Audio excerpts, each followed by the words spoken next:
Selamat datang kembali di channel YouTube Linguistik Forensik bersama saya Thoriqul Haq, dan saya akan melanjutkan materi kuliah. Dan dalam kesempatan ini materi kuliahnya adalah Linguistik Forensik dan Analisis Wacana, atau biasa sering disebut analisis wacana kritis, critical discourse analysis. Analisis wacana dalam kajian bahasa itu digunakan untuk melakukan analisis bagaimana bahasa dalam konteks sosial, dalam konteks budaya, bahkan dalam konteks politik. Ya, karena ini linguistik forensik, biasanya yang berdampak terhadap pelanggaran hukum. Ya, beberapa pandangan yang menggunakan analisis wacana terhadap penggunaan bahasa yang melanggar hukum itu ialah analisis tentang perkataan yang tersembunyi. Orang kalau menghina itu biasanya pakai idiom hewan gitu, atau pakai kata sifat yang negatif. Juga analisis yang bisa dilakukan untuk mengungkapkan penuturnya. Kalau buktinya itu audio atau rekaman, itu nanti bisa diidentifikasi. Orang yang mengucapkan ini kok kayaknya seperti siapa. Nah, itu bisa dilakukan analisisnya. Atau kalau sudah ada orangnya, itu bisa dilakukan analisis. Ini kenapa sih orang ini kok mengucapkan ujaran kebencian kepada seseorang? Apakah memang ada masalah gitu? Atau memang ada orang yang ya selalu mengucapkan ujaran kebencian atau selalu menghina, atau kalau ada masalah dia ekstrim, ucapannya biasanya ucapan yang menghina dengan emosional misalnya. Itu bisa dilakukan analisis dari sisi penuturnya. Misalnya juga apakah ada relasi kuasa? Relasi kuasa itu misalnya ucapan orang itu bisa diidentifikasi itu asli ucapan dia atau disuruh oleh orang, atau dalam tekanan dia mengucapkan itu, atau ucapan itu memang dia sudah menyimpan sekian masalah kemudian diungkapkan karena ada persoalan-persoalan dengan relasinya. Bisa saja relasi itu hubungan kerja misalnya. Apa hubungannya linguistik forensik dengan analisis wacana? Ya tentu kalau ini dihubungkan dalam satu analisis, ya sangat erat kaitannya. Misalnya analisis pilihan kata. Analisis pilihan kata ini bisa berkaitan dengan menunjukkan niat pelaku. Pilihan kata dengan menunjukkan niat pelaku itu bisa diidentifikasi dengan pilihan-pilihan yang digunakan. Apakah perkataan yang digunakan itu betul-betul punya niat? Kalau misalnya menghina orang, pilihan katanya vulgar dengan ucapan-ucapan yang betul-betul menghina, misalnya kamu bodoh, kamu kurang ajar, kamu anjing misalnya. Nah, pilihan-pilihan kata itu bisa dilakukan analisis yang berkaitan dengan niat seseorang. Struktur kalimatnya. Struktur kalimat itu titik koma saja penting. Kalau titik koma dari analisis wacana itu dilakukan tekanannya, karena kalau intonasi bahasanya itu emosional, itu akan ada titik temu antara pilihan kata, struktur kata dengan intonasi yang diucapkan.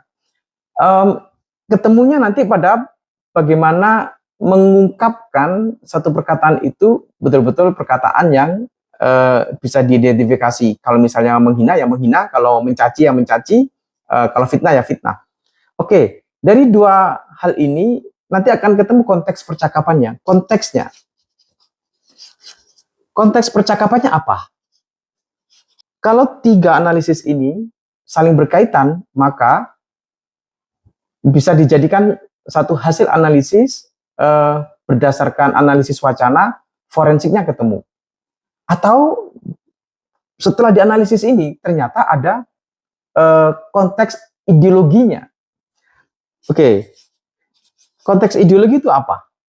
Misalnya menghina agama lain, itu ya ada ideologinya. Ideologinya ya karena ajaran. Tapi kan kalau ini ajaran kemudian diungkapkan untuk menghina ajaran yang lain, problem nih. Nah, karena itu analisis wacana yang berkaitan dengan ungkapan semua problematika ini memiliki hubungan dalam analisis bahasa yang berdampak terhadap pelanggaran hukum. Ada beberapa tokoh dalam analisis wacana, misalnya Verklaaf, Van Dijk, maupun Wodak, yang semuanya memiliki teori dan dasar-dasar untuk melakukan analisis wacana. Saya coba membuat satu perkataan yang nanti bisa dilakukan analisis. Orang itu perlu disingkirkan.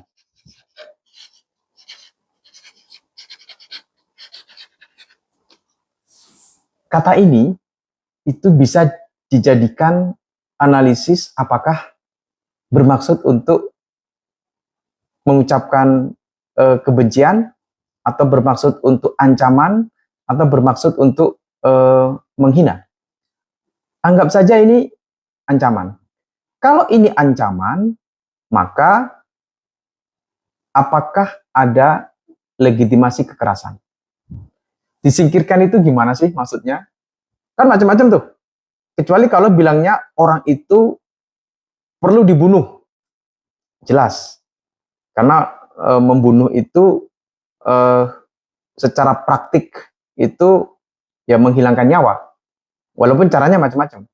Tapi dengan perkataan perlu disingkirkan, nanti akan bisa dianalisis konteksnya apa. Kalau konteksnya misalnya dia orang yang secara politik berseberangan, dia secara politik selalu mengkritik, misalnya begitu. Perkataan disingkirkan itu dampaknya luar biasa. Kalau pemerintahannya represif misalnya, pemerintahannya anti kritik misalnya, bisa saja itu dibunuh.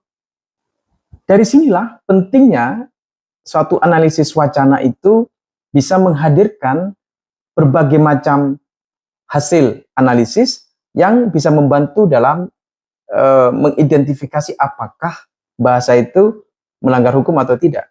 Ucapan seseorang itu pelanggaran hukum atau tidak.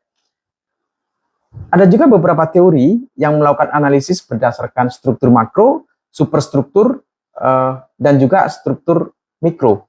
Ya, ini sebagian dari teorinya Van Dijk. Struktur makro itu misalnya ajakan kekerasan.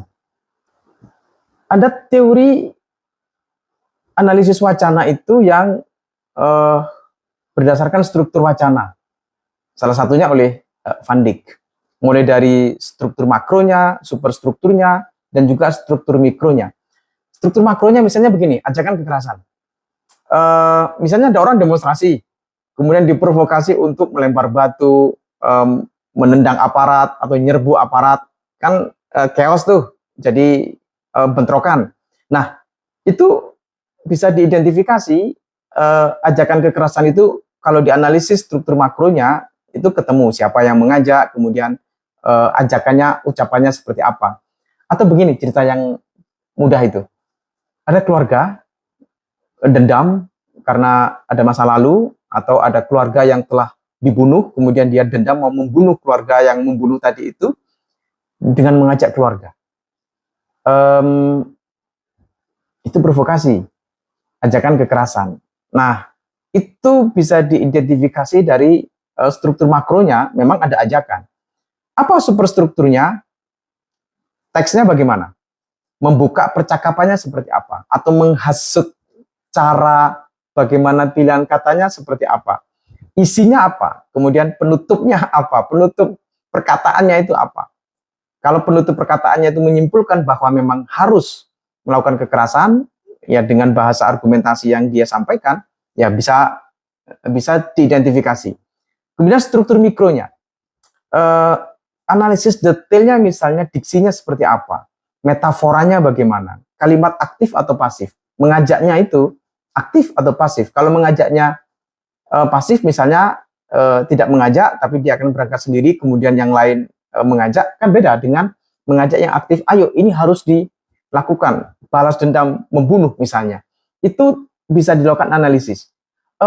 Analisis wacana ini dari sisi sekian banyaknya teori bisa diungkap untuk menjadi bagian dari analisis forensik linguistik. Tetap bersama kami di channel YouTube Linguistik Forensik.